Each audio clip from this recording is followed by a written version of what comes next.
తక్షణ కర్తవ్యం ఏంటి అని చెప్తున్నాడు. మానవుడి యొక్క తక్షణ కర్తవ్యం ఏమిటంటే, మన ధ్యేయము సత్వరము ఫలించు మార్గం ఏమిటంటే, అంటే మనము మోక్షాన్ని పొందాలంటే పరమశాంతిని, మోక్షము పరమశాంతి రెండు ఒకటే. నీవు జీవించకుండగా రాని మోక్షము శరీరం వదిలిపెట్టాక రాదు. చాలామంది అనుకుంటారు చనిపోయిన తర్వాత మోక్షానికి పోతాం అని చెప్పి. కాదు, నీవు జీవించుండగానే మోక్ష స్థితి నీకు వస్తేనే తర్వాత ఆ స్థితి లభిస్తుంది అనేది మర్చిపోకూడదు. వెంటనే భగవత్ సాక్షాత్కారం పొందిన సద్గురువు వద్దకు వెళ్ళాలి. ఆధ్యాత్మిక ఉపన్యాసములు ఎన్ని వినినప్పటికీ పొందనట్టిదియు, ఆధ్యాత్మిక గ్రంథములు ఎన్ని చదివినను తెలియనట్టిదిగు ఆత్మసాక్షాత్కారం సద్గురువుల సాంగత్యముచే సులభంగా పొందవచ్చు. ఇందులో మన అన్ని చెప్పేశాడు. నువ్వు ఉపన్యాసాలు ఎన్ని చెప్పినా, నువ్వు ఉపన్యాసాలు ఎన్ని విన్నా, నువ్వు పుస్తకాలు ఎన్ని చదివినా మోక్షం రాదు. ఎలా వస్తుంది? సద్గురు సాన్నిధ్యం వల్ల వస్తుంది. మనకి ఇక్కడ సద్గురు సన్నిధి ఏది, ఎక్కడుంది? ఆయన లేడే. ఆ రోజు ఆ మహానుభావులు దొరికాడు. మరి ఇప్పుడు మన పరిస్థితి ఏంటి? సచ్చరిత్ర. సచ్చరిత్రకు బాబాకు వేరే తేడా లేదు. ఆయన మరో రూపమే సచ్చరిత్ర. ఆయన నశ్వరమైన దేహం నశించిపోయినా ఆయన ఆత్మ సచ్చరిత్ర రూపంలో మన దగ్గరే ఉంది కనుక దీన్ని ప్రతినిత్యం పారాయణం చేస్తూ శ్రద్ధాభక్తులతో పూజించి శ్రవణం, మననం, నిధిధ్యాసనాలు ఇవన్నీ చేసుకుంటూ పోతే గురు ప్రభావం మన మీద పడుతుంది. తప్పకుండా మోక్షం సిద్ధిస్తుంది. అది వెనకాల మనం చెప్పుకుందాం.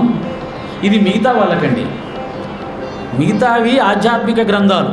సచ్చరిత్ర ఆధ్యాత్మిక గ్రంథం కాదు, గురు చరిత్ర, గురు గ్రంథం, గురు జీవిత విధానం. ఒక గురు చరిత్రకు, గురు జీవిత విధానానికి మాత్రమే గురువు యొక్క ప్రభావం మన మీద పడే అవకాశం ఉంటుంది. ఇతర ఆధ్యాత్మిక గ్రంథాలు దాంట్లో జ్ఞానం చెప్పబడుతుంది, కానీ అక్కడ గురువు కనపడడు. గురువు జీవన విధానం కనపడదు, గురువు యొక్క ప్రబోధాలు కనపడవు.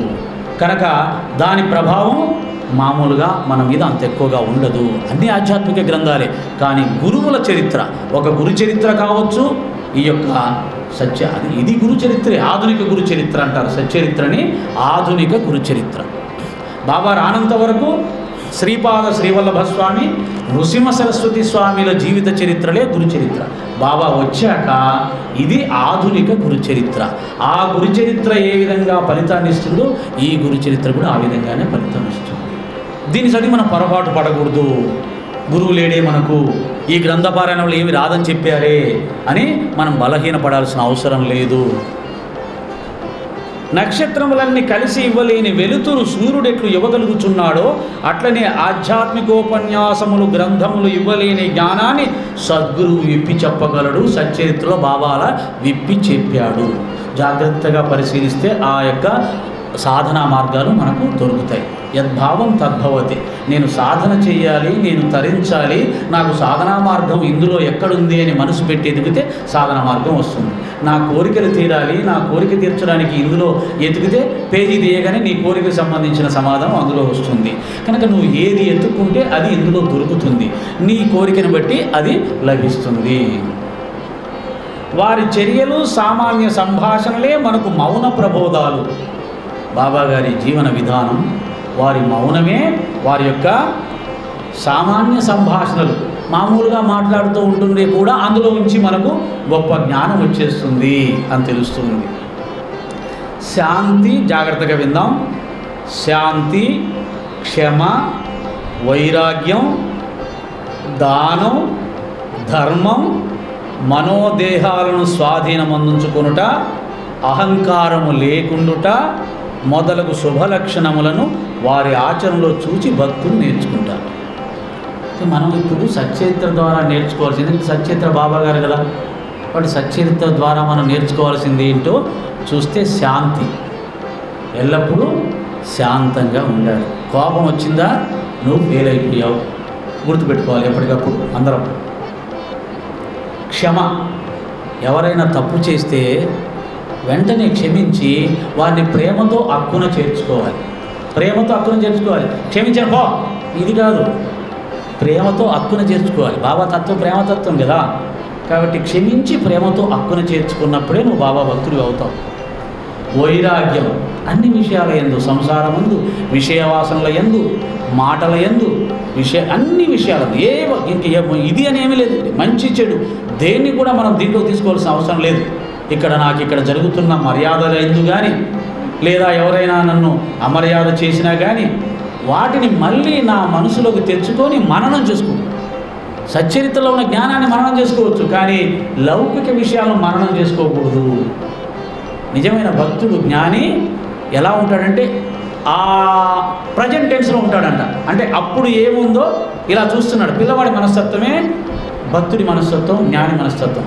పిల్లవాడు ఆ చూసిన దాన్ని చూసి ఆడుకుంటూ ఉంటాడు. అది ఏదన్నా వాళ్ళు తీసేశారనుకో ఏడుస్తాడు. ఇంకోటి ఇక్కడ కనపడితే ఇటు చూస్తాడు, ఇటు చూసి దాన్ని చూసి ఆనందిస్తుంటాడు. అంటే వాడికి ఎదురుగా ఏదుంటే దాని మీద దృష్టి పెడతాడు అంతే.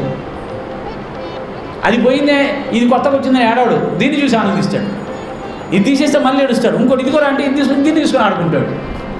అలాగా ప్రజెంట్ టెన్స్లో అప్పుడు ఉన్నటువంటి పరిస్థితిలో ఉంచాలి. అంటే జరగబోయే దాని గురించి ఆలోచించినా నువ్వు సాధకుడివి కాదు, జరిగిపోయిన దాని గురించి ఆలోచించినా నువ్వు సాధకుడివి కాదు, భక్తుడివి కాదు. అందుకని ఏమంటామంటే అనన్య భక్తి. ఎప్పుడు భగవన్నామస్మరణ సాయిరాం సాయిరాం అనుకుంటే ఈ ముందువి వెనక ఇవన్నీ రావు కదా. ఇంత కష్టపడి అన్నీ చెప్పుకునే దానికంటే నామాన్ని అనన్యంగా జపిస్తూ సాయిరాం సాయిరాం సాయిరాం సాయిరాం సాయిరాం అనుకుంటే ముందు వెనకలేదు, ఏమి లేదు, ఉన్నదలా సాయిరాం అంతే. దాన్నైనా సాధన చేయాలి.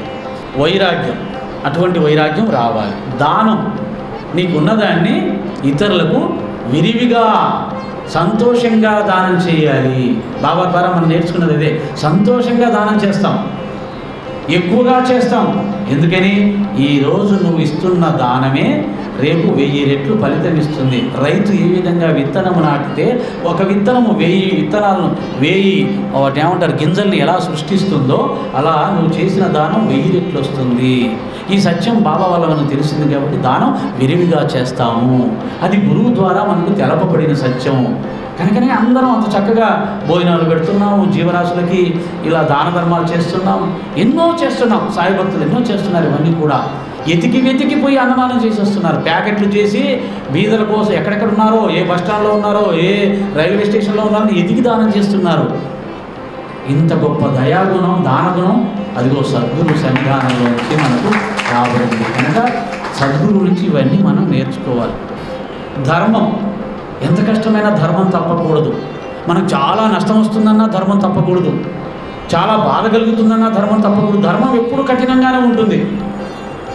ఇంట్లో వాళ్ళు ఎవరో మన అనవసరంగా బాధ పెడుతుంటే భరించడం చాలా కష్టం. అయినా సరే సహనంతో ఉండమన్నాడు బాబా. అదే ధర్మం. పెద్దవాళ్ళు అంటుంటారు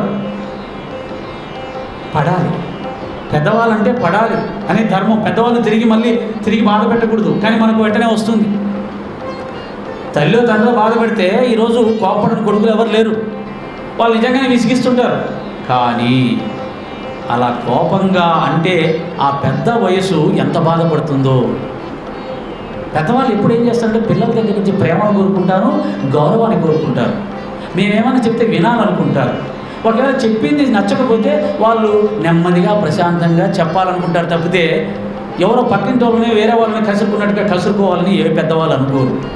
ఇంత లోతుగా ఆలోచించి మనం తల్లిని తండ్రిని కూడా ప్రేమగా మర్యాదగా వాళ్ళు చెప్పింది నచ్చకపోయినా మన కష్టమైనా నెమ్మదిగా లాలిస్తున్నట్టుగా అమ్మా ఇది కాదు, నాన్న ఇది కాదు అని చెప్పే స్థాయికి మన మనసు రాకపోతే మనం సాయి భక్తులం కాలేము, సాధన మార్గంలో ముందుకు వెళ్ళిన వాళ్ళం కాలేము.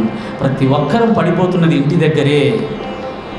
బయట పల్లకి మోత, ఇంట్లో ఈగల మోత అన్నట్టుగానే మన పరిస్థితి తయారైంది.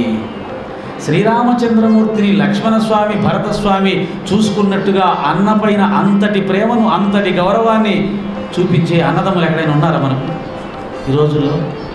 పంచుకునే భూమిలో సెంటు భూమి తగ్గితే తలకాయ నరికే అన్నదమ్ములు తయారయ్యారు. అంతకు మించి వేరే అన్నదమ్ములు లేరు.